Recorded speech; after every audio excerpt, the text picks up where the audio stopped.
Sa paglipas ng napakahabang panahon, ang mga tao ay gumagamit na ng napakaraming bagay para sa pakikipagkalakalan nito sa bawat isa, at ang ginto ang isa sa pinakamahalagang bagay na nagsilbing pera noon para sa mga tao. At magpasa hanggang ngayon nga ay mas lalo pang nadaragdagan ang halaga nito para sa mga tao. Kaya't kung ikaw ay nagtataglay ng napakarami nito, ay tiyak na bibilang ka rin sa makapangyarihan at mayayamang tao.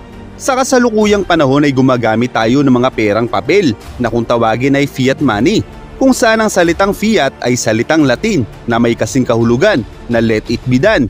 At ito ay naaayon sa batas, kaya't kahit ang pera ay kumukupas at madaling masira, ay nagkakaroon pa rin ito ng halaga.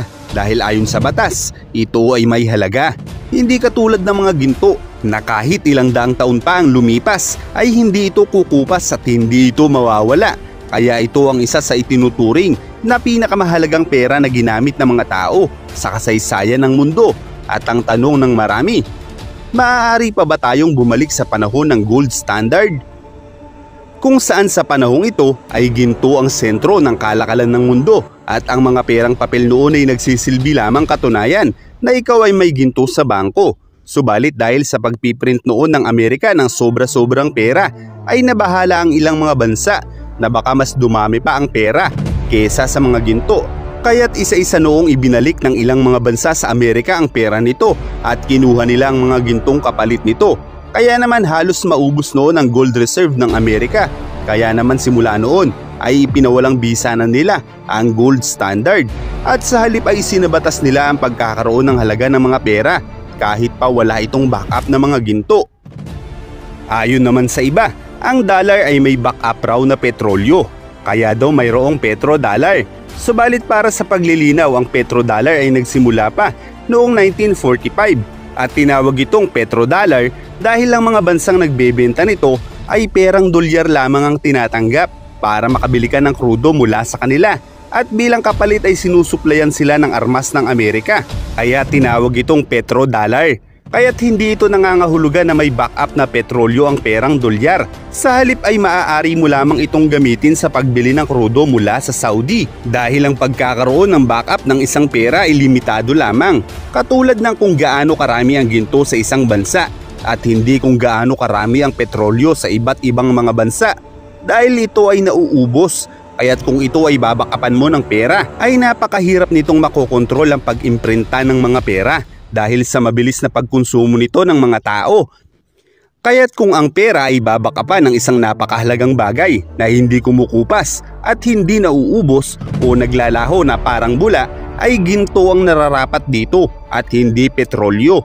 Pero ano nga ba ang mangyayari kung babalik tayo sa sistema ng gold standard? Para malaman natin ang kasagutan ay i-convert muna natin sa perang dolyar ang kasalukuyang gold reserve ng Pilipinas. At ayon nga sa website ng Trading Economics, sa kasalukuyan ng Pilipinas ay mayroong 153.01 tons na mga ginto.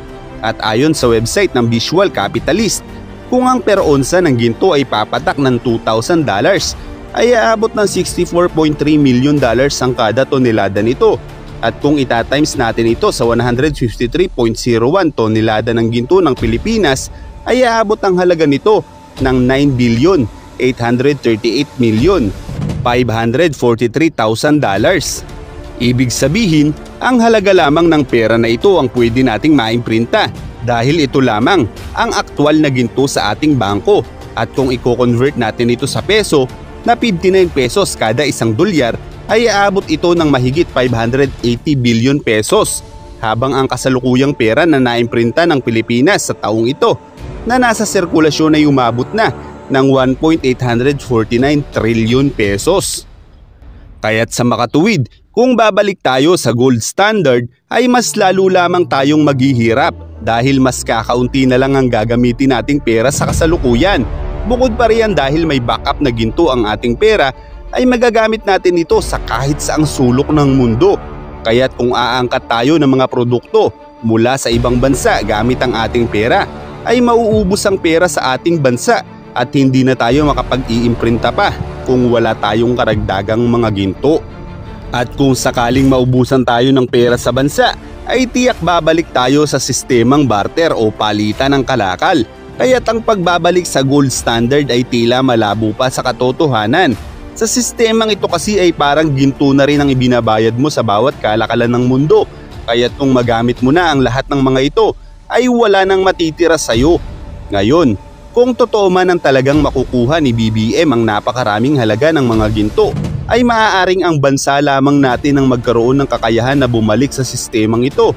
Dahil kung tunay ang libu-libong toneladang ginto na naiwan ni Apo Lakay, ay makakapag-imprinta na tayo ng pera na higit pa sa pera ng Amerika. At kapag nangyari iyon, ay tiyak ang ating pera na ang gagamitin para sa kalakalan ng mundo. At sa paraang ito ay tayo naman ang papalit sa pwesto ng mga Amerikano bilang pinakamalakas at pinakamayamang bansa sa mundo. At iyan ang mga pinakaposibleng mangyari kung babalik man tayo sa sistema ng gold standard.